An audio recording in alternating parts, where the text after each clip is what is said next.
Hey guys, welcome to my channel. In this video, I'm going to show you how you can upload your Facebook profile photo without cropping. It's simple, easy, and we will make sure you get it right. You just make sure you are logged in and using the latest version, and make sure to watch the complete video to avoid forgetting anything and making mistakes. Let's open up the Facebook app, tap on the menu icon, and tap on your profile. Here you can see the camera icon. Just tap here,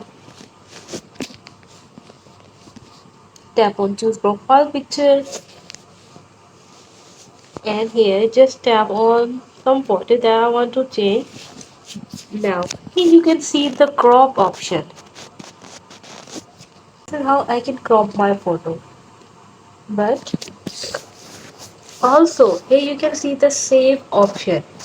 If you don't want to crop your profile photo, don't tap on the crop icon and just simply tap on the save icon.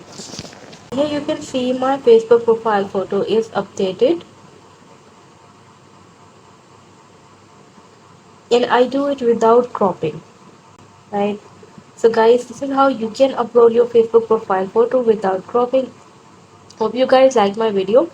Please consider showing your support by commenting, liking, sharing and subscribing to my channel for more valuable content in the future.